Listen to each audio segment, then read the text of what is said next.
Everyone, आप देख रहे हैं मेरे YouTube channel R K education class. Friends, आज हम पढ़ेंगे BA programme second year 4th semester political science international relation discipline specific course है ये आपका। और इसका पे फर्स्ट यूनिट का फर्स्ट चैप्टर का इंट्रोडक्शन और यथार्थवादी विचारों की उत्पत्ति ऑलरेडी अपलोड कर चुके हैं। अगर आपने वो नहीं देखा तो उसका लिंक मैंने डिस्क्रिप्शन में दे दिया है। आज हम पढ़ेंगे उससे आगे का टॉपिक 2, आदर्शवाद या उदारवादी विचारों का उद्भव। अंतर्राष्ट्रीय संबंधों की व्याख्या करने के लिए यथार्थवाद के बाद उदारवाद काफी प्रसिद्ध सिद्धांत रहा है। अंतर्राष्ट्रीय संबंधों की व्याख्या करने के लिए यथार्थवाद के बाद उदारवाद काफी प्रसिद्ध सिद्धांत रहा है। यूरोप में प्रबोधन काल के दौरान उदारवादी विचार उभरे थे, जहां एक और यथार्थवादी मानव स्वभाव के प्रति निराशवादी दृष्टिकोण रखते हैं, तो वहीं दूसरी ओर उदारवादी शांति और सहयोग पर विशेष बल देते हुए मानव स्वभाव के बारे में अधिक आशावादी दृष्टिकोण रखते हैं। इसी कारण से इन्हें आदर्शवादी भी कहा जाता है क्योंकि ये एक और तो मानव स्वभाव के प्रति निराशवादी दृष्टिकोण रखते हैं और दूसरी ओर ये क्या करते हैं, उदारवादी शांति और सहयोग पर विशेष बल देते हुए मानव स्वभाव के बारे में अधिक आशावादी दृष्टिकोण रखते हैं। इसी कारण से इन्हें आदर्शवादी भी कहा जाता है। उदारवादी विचारधारा में मानव विवेक, स्वतंत्रता और व्यक्ति के अधिकार पर काफी जोर दिया जाता है उदारवादी विचारधारा में मानव विवेक, स्वतंत्रता और व्यक्ति के अधिकार पर अधिक जोर दिया जाता है। 1990 में सोवियत संघ के विघटन के साथ ही जहां एक तरफ शीत युद्ध का दौर समाप्त हो गया, तो वहीं दूसरी तरफ पहले से काफी ज्यादा अंतर संबंधित विश्व भी स्थापित हुआ था। जहां एक और तो शीत युद्ध के बाद सोवियत संघ के विघटन के साथ जहां एक तरफ शीत युद्ध का दौर समाप्त हो गया था, वहीं दूसरी ओर क्या हुआ कि पहले से काफी ज्यादा अंतर संबंधित विश्व भी स्थापित हुए, जिसके कारण एक बार फिर से आदर्शवादी विचार प्रासंगिक हो गए थे। कांटा सशस्त्रवाद शांति के विचार पर बल देते हैं। सशस्त्रवाद शांति के विचार के संदर्भ में कांटा कहते हैं कि युद्ध के लगातार खतरे को समाप्त करने के साथ साथ संप्रभु राज्यों के बीच स्थायी शांति को स्थापित किया जाए। इस समझौते के मूल में यह मान्यता थी कि राज्य तभी स्थायी शांति स्थापित कर सकते हैं यदि वे गणतंत्रवादी हो और वे व्यक्ति के स्वतंत्रता को समुचित महत्व देते हों। अंतर्राष्ट्रीय राजनीति और घरेलू स्तर के बीच उदारवादी विचारों को काफी स्पष्ट करने की जरूरत है अंतर्राष्ट्रीय राजनीति और घरेलू स्तर के बीच उदारवादी विचारों को स्पष्ट करने के लिए काफी जरूरत है, जिससे उदारवाद की बेहतर समझ हो सके। जिससे क्या होगी, उदारवाद की बेहतर समझ हो सके। हॉफमैन कहते हैं कि आत्मसमय संभव समझौता और शांति उदारवाद के प्रमुख तत्व हैं, जिससे कि अंतर्राष्ट्रीय संबंध के तत्व इसके ठीक विपरीत हैं और जबकि अंतर्राष्ट्रीय संबंध के तत्व इसके विपरीत है, इसके अपोजिट है। उदाहरण के लिए शांति को खतरा और युद्ध की अवस्था जैसे तत्व अंतर्राष्ट्रीय संबंधों के प्रमुख तत्व हैं और अंतर्राष्ट्रीय स्तर पर संप्रभुताओं के बीच समानता के विचारों को घरेलू स्तर पर नागरिकों के बीच समानता के विचार के साथ जोड़कर देखा जा सकता है और अंतर्राष्ट्रीय स्तर पर संप्रभुओं के बीच समानता के विचार को घरेलू स्तर पर नागरिकों के बीच समानता के विचार के साथ जोड़कर देखा जा सकता है।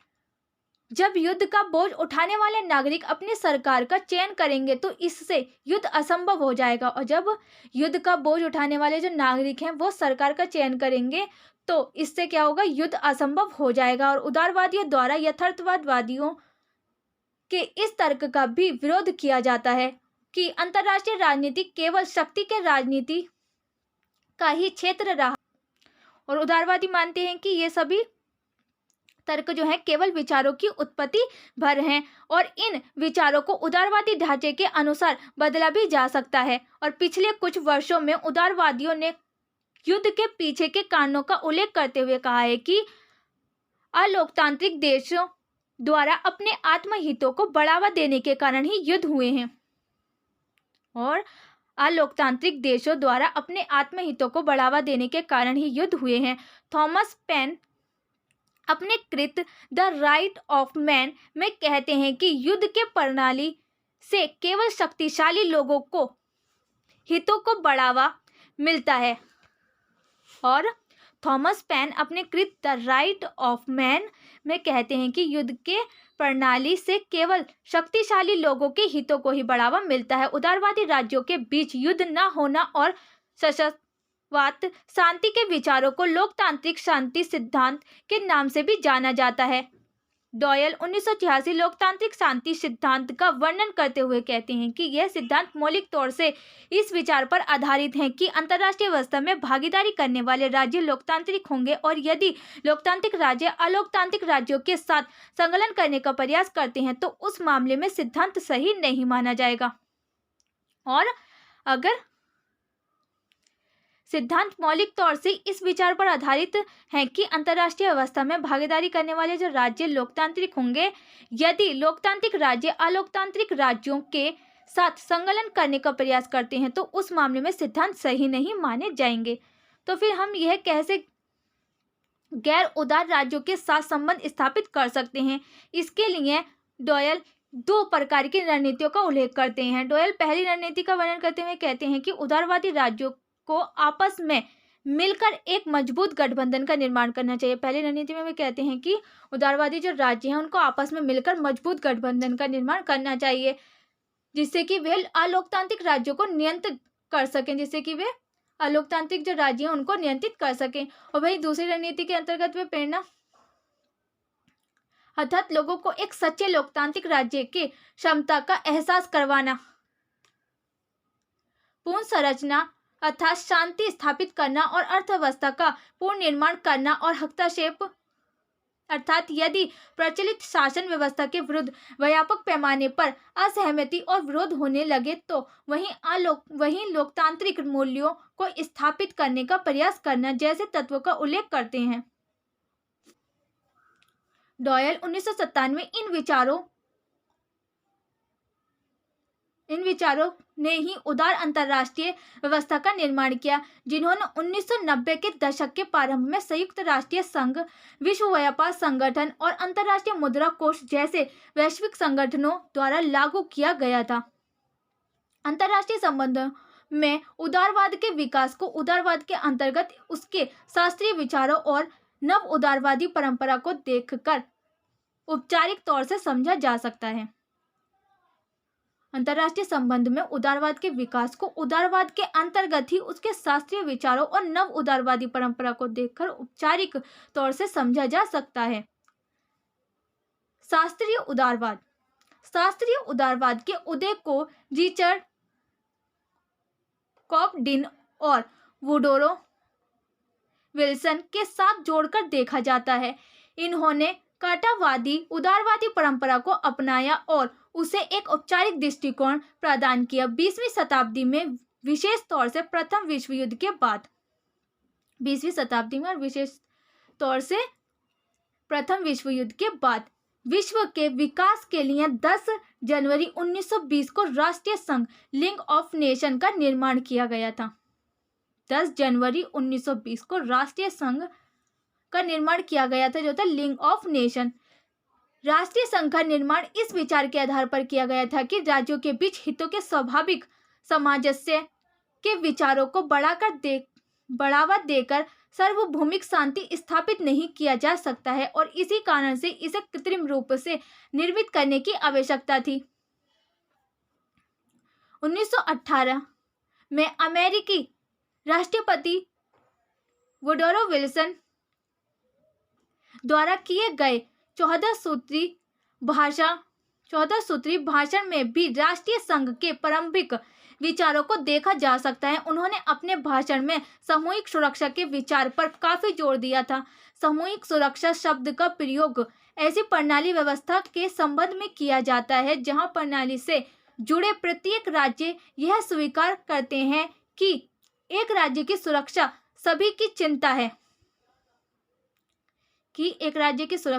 की चिंता है और यदि कोई एक राज्य किसी दूसरे देश पर आक्रमण करता है तो उस आक्रमणकारी राज्य के विरुद्ध सभी देश एक साथ मिलकर सामूहिक कार्यवाही करने को सहमत होंगे। जैसे कि यदि कोई राज्य किसी दूसरे राज्य पर आक्रमण करने की सोचता है तो जो जितने भी वहाँ के जो राज्य हैं वो सभी उसके ऊपर, उस देश के ऊपर अगर सामूहिक रूप से कार्यवाही करने को सहमत होंगे। राष्ट्रीय संघ में सभी राष्ट्रों के लिए आत्मनिर्धारण के प्रावधान को भी शामिल किया गया था।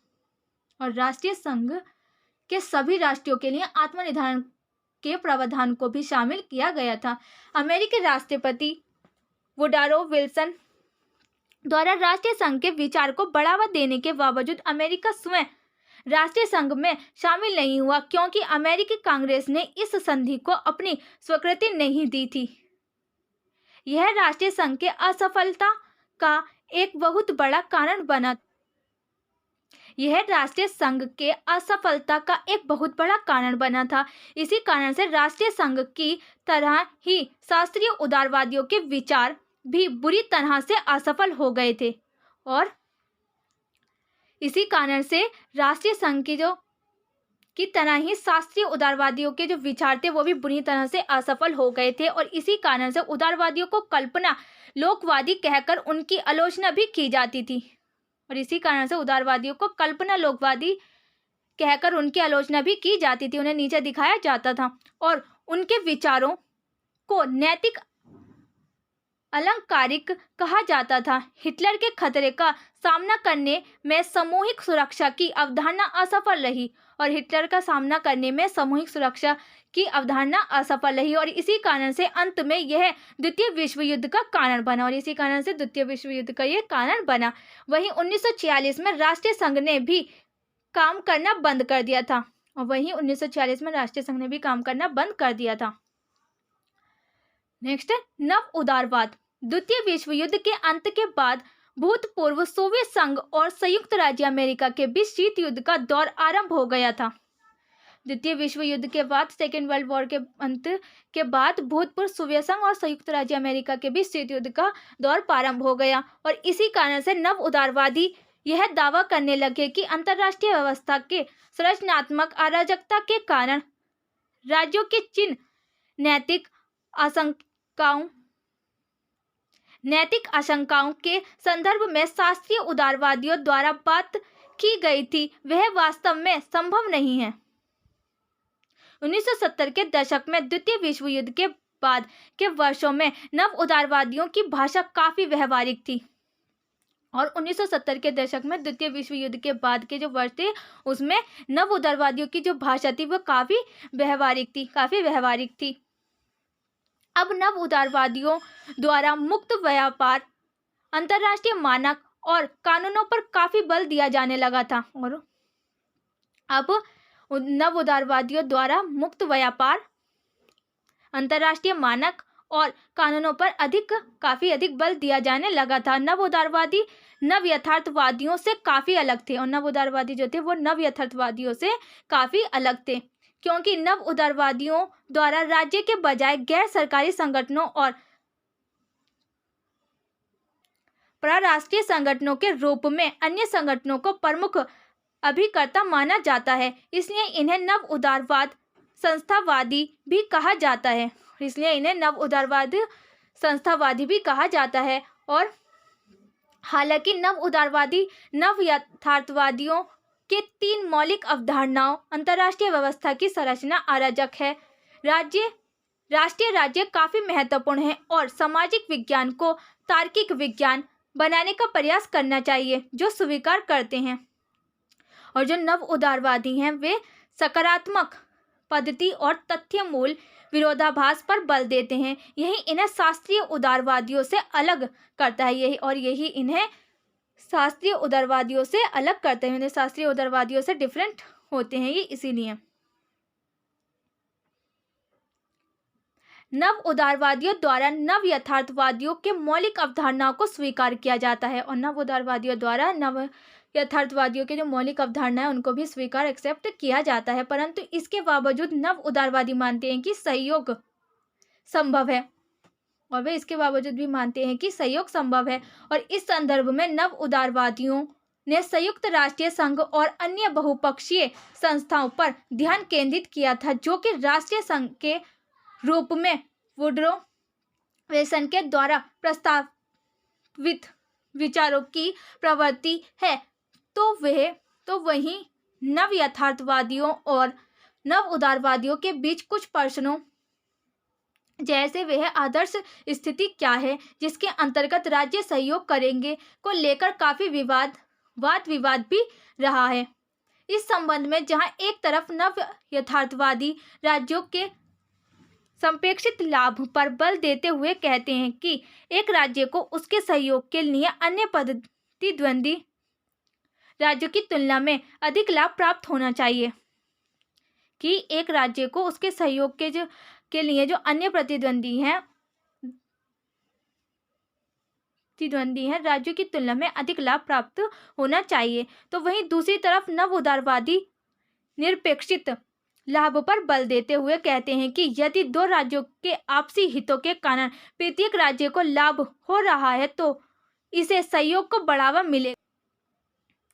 इस बात को आगे बढ़ाते हुए लिप्सन कहते हैं कि इससे आर्थिक क्षेत्रों में अंतर्राष्ट्रीय सहयोग की अधिक संभावनाएं हैं, क्योंकि आर्थिक सहयोग बढ़ाने के कारण राज्यों द्वारा सैन्य सुरक्षा को कम महत्व दिया जाता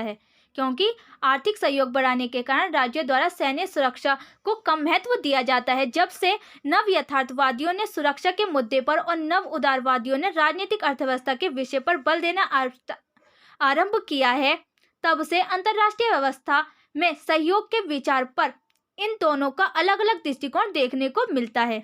जब से नव यथार्थवादियों ने सुरक्षा के मुद्दे पर और नव उदारवादियों ने राजनीतिक अर्थव्यवस्था के विषय पर बल देना स्टार्ट किया है, तब से अंतर्राष्ट्रीय व्यवस्था में सहयोग के विचार पर इन दोनों का अलग अलग दृष्टिकोण देखने को मिलता है। रॉबर्ट कोहेन 1986 सामंजस्य और सहयोग के बीच अंतर करते हैं। इस संदर्भ में कोहेन कहते हैं कि सहयोग स्वयं ही नहीं हो जाता है, बल्कि इसके लिए आवश्यक योजनाएं और कई वर्ताओं की आवश्यकता होती है, जबकि सामंजस्य प्राकृतिक है और इसके लिए ऐसी किसी योजना की आवश्यकता नहीं होती। रॉबर्ट कोहेन और जोसेफ नाई जैसे विद्वानों के लेखों में नव उदारवादी विचारों का प्रचलन रहा है। रॉबर्ट कोहेन और जोसेफ नाई जैसे विद्वानों के लेखों में नव उदारवादी विचारों का प्रचलन रहा है। नेक्स्ट वीडियो में करेंगे फ्रेंड्स हम आदर्शवाद बनाम यथार्थवाद का विवाद। उम्मीद है फ्रेंड्स आपको वीडियो पसंद आई होगी। वीडियो कैसी लगी कमेंट बॉक्स में बताना ना भूलें। इस वीडियो को अपने फ्रेंड्स एंड फैमिली के साथ भी शेयर करें, जिससे इस वीडियो का प्रॉफिट उन्हें भी हो। अगर आपको किसी और टॉपिक पे वीडियो चाहिए तो आप मुझे कमेंट बॉक्स में बता सकते हैं। और ऐसी इंटरेस्टेड वीडियो देखने के लिए मेरे चैनल को सब्सक्राइब करना ना भूलें, साथ में बेल आइकन को भी प्रेस करें, जिससे आने वाली वीडियो की नोटिफिकेशन सबसे पहले आपके पास पहुंचे।